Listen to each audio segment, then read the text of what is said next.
5 ম্যাচের টেস্ট সিরিজে প্রথম ম্যাচে হারের মুখ দেখতে হয়েছিল টিম ইন্ডিয়াকে। তারপর জয়ের হ্যাটট্রিক করে সিরিজ পকেটে পড়েছে ভারতীয় দল। আগামী 7ই মার্চ থেকে ধরমশালায় হবে সিরিজের শেষ ম্যাচ। রোহিত বাহিনী তাদের বিজয়রথকে অব্যাহত রাখতে চাইবে, এটাই স্বাভাবিক। পঞ্চম টেস্টে ভারতীয় দলে বিরাট কোহলির কামব্যাক হয় কিনা সেদিকে নজর ছিল সকলের। বৃহস্পতিবার শেষ টেস্টের দল ঘোষণা করেছে বিসিসিআই। তবে শেষ টেস্টেও দলে ফিরছেন না বিরাট কোহলি। কিন্তু ভালো খবর, দলের নাম্বার 1 বোলার জসপ্রীত বুমরা চতুর্থ টেস্টে বিশ্রাম নিয়ে আবার ফিরছেন। বুমরার বদলে চতুর্থ টেস্টে দলে এসেছিলেন আকাশদীপ। তাকে অবশ্য দলে রাখা হয়েছে, তবে ওয়াশিংটন সুন্দরকে ছেড়ে দিয়েছে বোর্ড।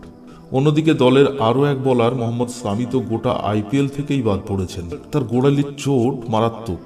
তিনি অস্ত্রোপচারও করিয়েছেন এবং তার ছবি পোস্ট করে জানিয়ে দিয়েছেন যে অস্ত্রোপচার তার সফল হয়েছে। তবে খারাপ খবর এই যে বিসিসিআইয়ের এক কর্তা ইঙ্গিত দিয়েছেন 2024 আইপিএলে একটি ম্যাচও খেলতে পারবেন না তিনি। এমনকি টি-20 বিশ্বকাপেও খেলার সম্ভাবনা তার কম। কারণ বিসিসিআই জানিয়ে দিল স্বামী চোট কাটিয়ে পুরোপুরি সুস্থ হওয়ার জন্য অনেকটা সময় লাগবে। বিসিসিআই যে পঞ্চম টেস্টের জন্য 16 সদস্যের দল ঘোষণা করেছে, আসুন এক নজরে তা দেখে নিই। রোহিত শর্মা অধিনায়ক, যশস্বী জয়সওয়াল, শুভমন গিল, রজত পাতিদার, দেবদত্ত পাডিক্কাল, সরফরোজ খান, ধ্রুব জুড়েল উইকেট রক্ষক, কে.এস. ভরত উইকেট রক্ষক, রবীন্দ্র জাদেজা, অক্ষর প্যাটেল, রবিচন্দ্রন অশ্বিন, কুলদীপ যাদব, জসপ্রীত বুমরা, মোহাম্মদ সিরাজ, আকাশদীপ এবং মুকেশ কুমার। এই হলো 16 সদস্যের দল। এখন ব্যাপার হলো এই 16 জনের মধ্যে কারা প্রথম একাদশে খেলার সুযোগ পাবেন।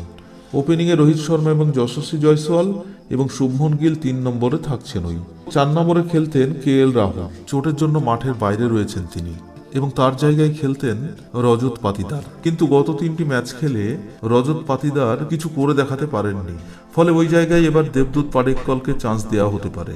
5 নম্বরে সরফরোজ খানকে এবার উঠিয়ে নিয়ে আসতে পারে বলে মনে করা হচ্ছে। আর 6 নম্বরে থাকবেন রবীন্দ্র জাদেজা। 7 নম্বরে ধ্রুব জুড়েলকে নিয়ে আসা হতে পারে, কারণ গত 2 ম্যাচে তিনি দুর্দান্ত খেলেছেন। আর এইভাবে খেলতে থাকলে তার জায়গা তো পাক্কা। 8 নম্বরে থাকবেন কুলদীপ যাদব এবং 9 নম্বরে রবিচন্দ্রন অশ্বিন। 10 নম্বরে জসপ্রীত বুমরা। তাকে গত ম্যাচে বিশ্রাম দেওয়া হয়েছিল, কিন্তু এবার তিনি থাকবেন। আর এক্ষেত্রে বুমরা নামলে আকাশদীপকে রিজার্ভ বেঞ্চে বসে থাকতে হবে। 11 নম্বরে মোহাম্মদ সিরাজ তার জায়গায় বলবৎ থাকবেন।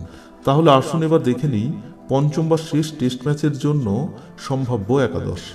রোহিত শর্মা অধিনায়ক, যশস্বী জয়সওয়াল, শুভমন গিল, দেবদূত পাডিক্কাল, সরফরোজ খান, রবীন্দ্র জাদেজা, ধ্রুব জুড়েল, কুলদীপ যাদব, রবিচন্দ্রন অশ্বিন, জসপ্রীত বুমরা এবং মোহাম্মদ সিরাজ। প্লেয়িং 11কে নিয়ে আপনাদের যদি কোনো মতামত থাকে অবশ্যই কমেন্ট বক্সে জানাবেন।